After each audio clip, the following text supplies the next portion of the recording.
Hey guys, today I want to talk about intakes and some of the misconceptions I frequently hear about them. I want to cover the three main types of intakes, what their strengths are, where their shortfalls are, and just what you need to be on the lookout for as a consumer. Additionally, I'd like to provide you with evidence from testing that I've done personally to come to these conclusions. This testing was necessary for me to feel comfortable releasing my HRS to the community just to verify its capability, and the testing gave me the hard data instead of theory when looking at other intakes. Now, I've done a lot of testing and poured an absurd amount of time into making this video. If you want to support future videos like this one, you can just go to my website, pick up some merch. It's a good way to support me and get something good in return. And these purchases go directly into my HRS intake project so that I can complete it and offer it to you guys. Also, as a quick side note, my throttle bodies are on hold just until I can figure out a more streamlined process for getting them out quicker. It is challenging, though, because handwork and attention to detail are both time consuming. With that said, let's talk about intakes. We'll start with the misconceptions. I've spoken with a lot of my customers and enthusiasts at meets over the years.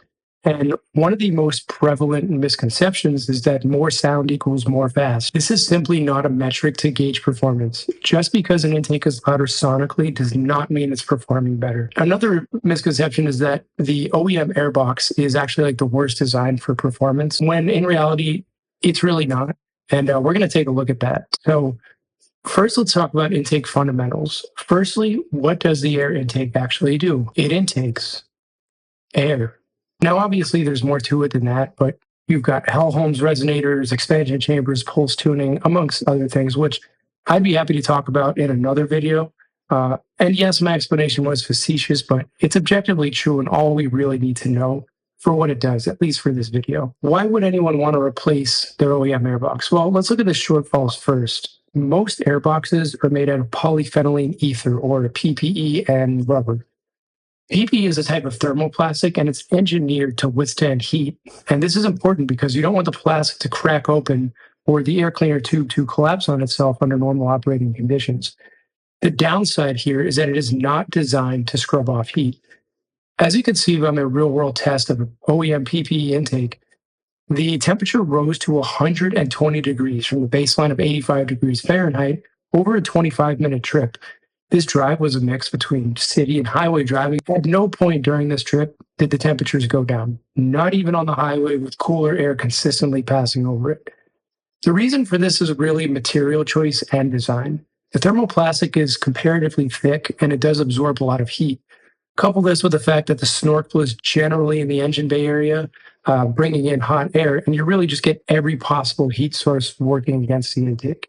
So why would anyone run these? Well, the first reason is it's designed to keep your engine safe. People have lost their engines due to hydrolock by driving through large puddles with cold air intakes. Unless you drive through the Pacific, this is unlikely to happen with a lot of OEM intakes. Another reason is because it's designed to work with your specific engine. The Helmholtz resonator is going to be tuned to your engine configuration to reduce bad airflow dynamics from shock waves and intake reversion. So just to summarize, the OEM intake suffers from heat soak and will decrease performance over time, but it'll still give you an acceptable power curve because of the tuning. It's also the safest of the three in terms of filtration because the filter is in a box and it's protected from tearing in water. Now let's talk about the most common intake, the short ram intake. The short ram intake is the worst of the three, full stop. You can see here in this HON data log, while testing a common short ram on the 9P Industries built F23A, the intake temperatures climb steadily with no decrease. Just to clarify, this is bad, especially for something with an open element. It does not bring in air at stable temperatures. It's also important to note that the intake temperatures started to rise significantly once the engine was under load. We have also observed temperatures on the short ram go as high as 161 degrees. It's important to know that 161 degrees is detonation level air temperature. Your ECU will start pulling timing to protect the motor. This is why I feel like the engine isn't pulling as hard, because it's not. Sometimes it may seem like it doesn't affect you when you're daily driving, but it doesn't change the fact that it's happening.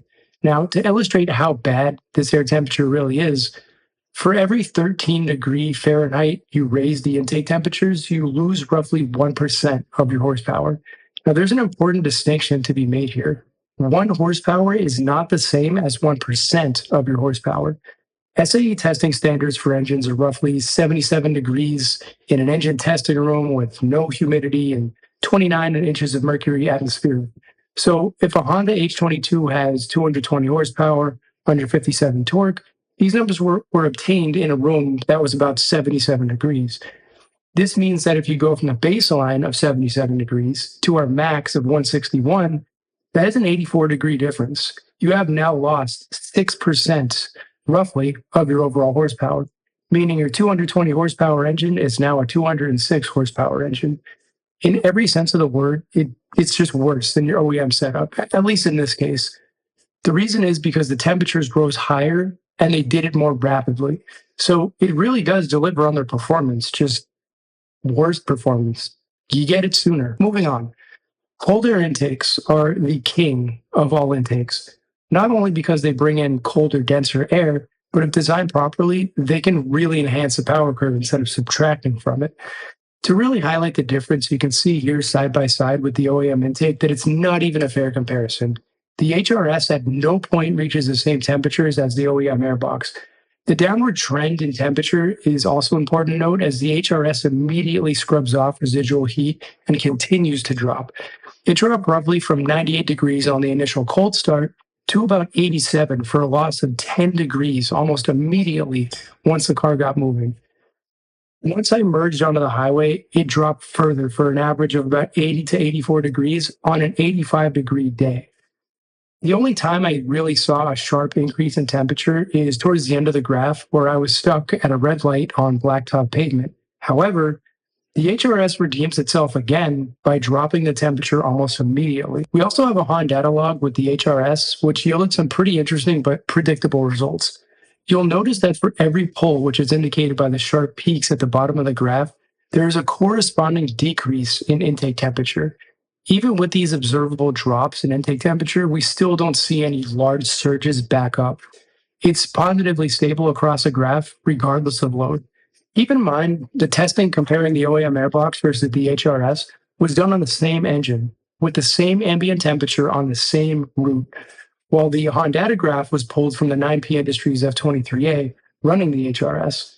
It's also worth noting the intake temperatures do rise when you're not moving, but that's just how thermodynamics works, and every intake is affected by this. However, the real benefit to the HRS versus the other two that were tested is that it scrubs off temperature extremely fast and is also wildly consistent. So really, in the case of the HRS, there is no widespread heat soak issue because it only heat soaks at idle, as does virtually every intake that's attached to a running engine. So what does all this mean? The OEM intake is great for baseline performance and keeps debris and water out of the engine. It's a pretty acceptable and reasonable part to keep if you don't have or want to spend the money on a good intake.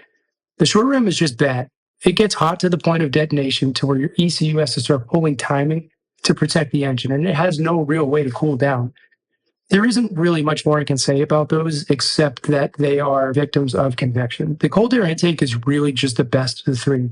It does carry some risk if you live where there's heavy rain and flooding. This can be, however, mitigated with a bypass. Some cold air intakes don't come with a bypass, so that's something to consider when you're purchasing one. If you do find one with a bypass and there are published numbers of the performance claims that you find acceptable, it might be worth your money. Just know that it is easy to manipulate and cherry pick test results on dynos and in shop environments.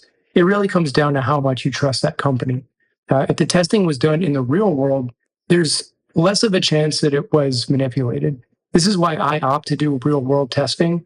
It shows transparency, but it also yields results that anyone else can find on their own, and it'll more or less line up with what I publish. Additionally, it's a good way for me to prove that my products work out in the real world instead of only relying on the theory and saying, well, good enough.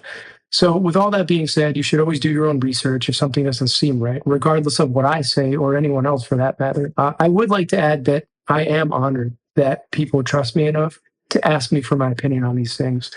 Now, if you want to see the test rig that I used, you can head over to the website, 9vperformance.com, and just look at the HRS page and you'll find the test page for the rig that I used.